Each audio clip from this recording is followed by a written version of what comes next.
ওযুর সময় মাথার কাপড় থাকতে হবে এমন কোনো বাধ্যবাধকতা নাই। পুরো ওযুর সময় যদি মাথার কাপড় না থাকে তাও ওযু হয়ে যাবে। দেখতে হবে যে কোনো গায়রে মাহরাম পুরুষ তাকে দেখছে কিনা। কোনো গায়রে মাহরাম পুরুষ নাই, বাসায় এখানে বাপ ভাই আছেন, স্বামী আছেন, সন্তান আছেন, তাদের সামনে তিনি ওযু করছেন বা অন্য নারীর সামনে ওযু করছেন বা একা একা ওযু করছেন। মাথায় কাপড় যদি টোটাল পুরো ওযুতে একবারও না থাকে তাতে কোনো অসুবিধা। আমরা সময় যেখানে জায়গা মাথা কাপড়ের সেটা দিই না, যেখানে মাথা কাপড় যাওয়ার দরকার নাই সেখানে মাথা কাপড় নিয়ে টানাটানি করি।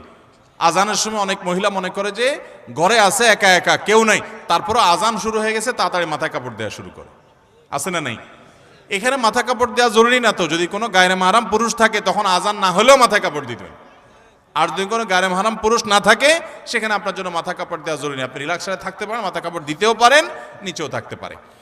এখন কথা হলো অজু। অজু করার সময় আপনি যখন মুখ ধোবেন একেবারে চুলের গোড়া পর্যন্ত পানি যেতে হবে, এই কানের লতি পর্যন্ত